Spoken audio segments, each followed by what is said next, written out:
One of my foster carers was a racist, and I have somewhat of a receipt. This is a diary entry that she wrote about me. I didn't figure out why she was racist, as in why she justified it, until after this incident, but I think it would make more sense to explain where I believe her racist views came from before I explain the incident. Pretty much, this foster carer was 65 when she fostered me. That was 12 years ago, so she's probably dead now. So she's 65. She had a daughter who was late 30s, early 40s, and her daughter used to be a addict. And my foster carer, this is the one who I've previously called Catherine, aka Pill Popper. She made a point of letting me know that the people that used to deal her daughter H were black. That was her justification in her head. I have a friend who I will call James. James is black. Me and James have known each other since we were 8 years old. Purely platonic. We have only ever been friends, nothing more. He's like a brother. When I lived in this foster placement, it was probably the lowest I had ever been in care. One day, me and James were texting. We were catching up. We hadn't spoken a while. I suggested I sneak him into the foster placement. Obviously, that's a big no-no. At the time, little selfish 16-year-old me was just like, well, I want to see my friend. I want to see my friend.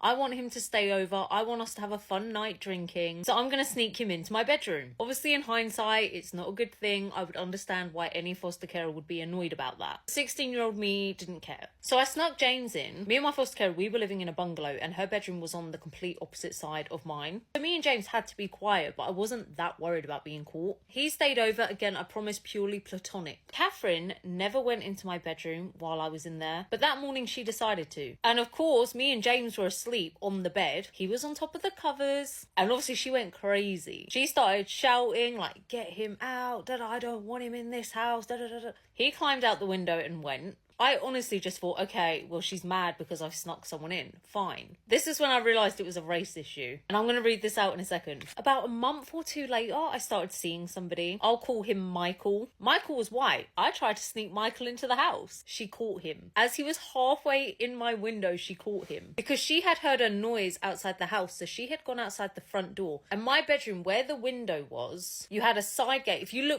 looked out my window, the side gate and the driveway were here.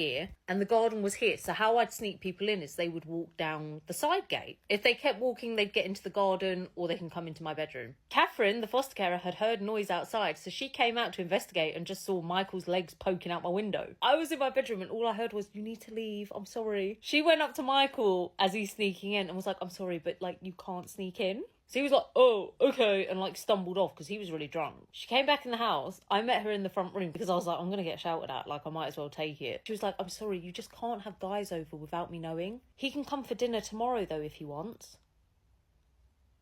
And then she was like, he's a good-looking guy.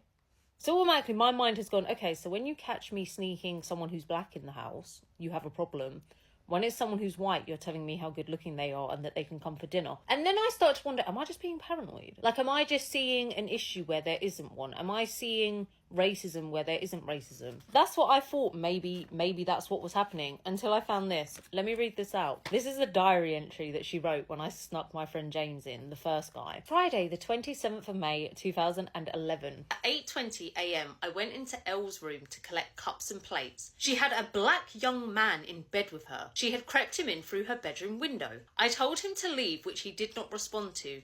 I went back into Elle's room and said, get him out now! Exclamation mark, exclamation mark, exclamation mark, exclamation mark. That's really hard. That's a tongue twister. Exclamation mark, 5 times 5. You are not allowed under any account to have boys to stay over and not to try this again! Exclamation mark. I told the duty worker and I requested a meeting to put some more rules in place. I also told Kindercare, who was on duty. I also informed Surrey Police as there was a carving knife on the table outside Elle's bedroom. There was no knife. I don't remember there being any knife, but if there was, it would have been mine. This guy was not the type that would carry. And even if he was carrying, why would he put it outside the bedroom? I don't believe there was any knife, but if there was, it was mine and I'd left it out there for whatever reason. Outside my bedroom, there used to be this table, this like dining table thing. I genuinely believe she made that up. She told the police. The policewoman officer said they will send local community police to chat about safety in the near future. And she goes on to the next day, which she doesn't mention it. But what's interesting as well is she never wrote anything about the other guy I snuck in. Michael, the white guy. She never said nothing. There is not one diary entry about me trying to sneak him in. And like I said, I believe her reasoning came from the fact that her daughter was a H addict, but so was my foster carer, Catherine. Okay, not like serious drugs, but she was into painkillers, sleeping pills. She had such an abnormal amount. I don't even know if these were prescribed to her. But her grandson, he was into... and his dealers were white. But she didn't have a problem with white people after that, so her justification is so stupid.